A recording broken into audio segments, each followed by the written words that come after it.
feedback I've been getting is that people have been registering.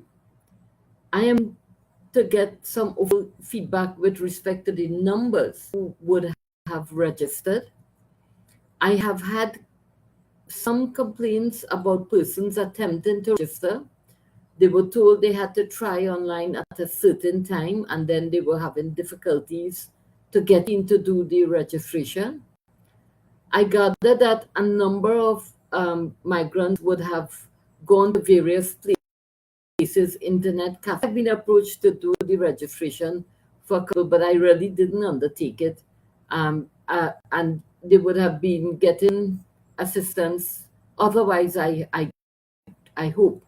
But at the end of the day, the registration process, it is a useful starting point because in order to make policy prescriptions, you ought to have very accurate data.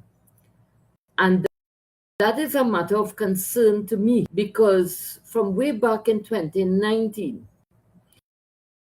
at the time of the registration process when it was open, it was only 16,000 Venezuelan migrants who would have registered and who would have been eligible to receive a migrant, a minister's permit, as they call it. In the years that have unfolded, there are many lessons to be learned from the omissions or the deficiencies of the 2019 registration process.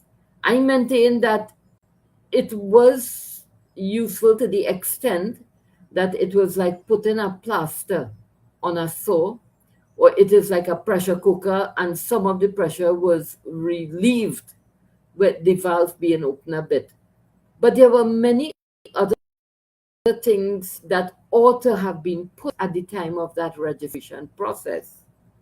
And my concern is that for this new process that has been embarked upon by the Ministry of Homeland Security, it is a very welcoming initiative, and I want to give the government kudos and commendation for attempted to start it all over. And this time it's not just with Venezuelan migrants, but all migrants who are in an irregular manner. I don't like to hear the use of the word illegal because it connotes some deliberate breaches of the criminal justice system.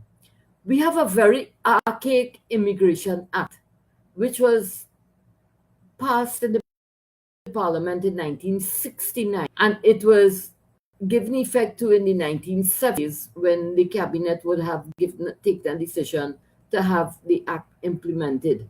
And you would assume that the infrastructure would have been in that time for dealing with our migration. I have done extensive research in this field, and I know that our immigration was modeled against the Canadian Immigration Act.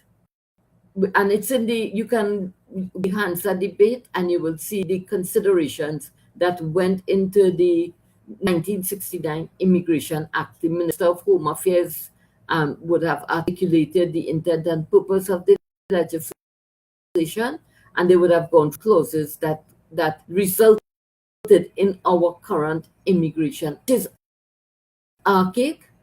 And this continues to be a matter of concern to me. Beginning in the 60s and 70s to now, the world has changed dramatically.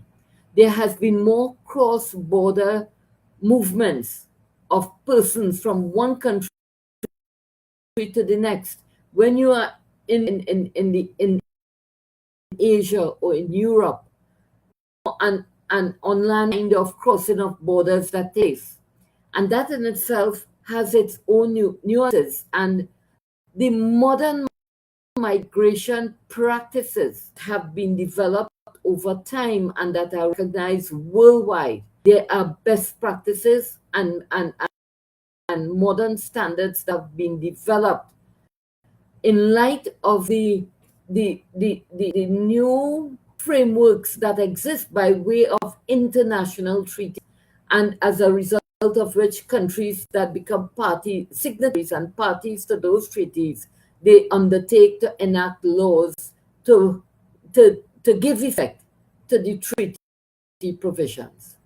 An area of concern to me with respect to the current migrant registration framework. What is bothering me is that I am yet to see the detailed kinds of guidelines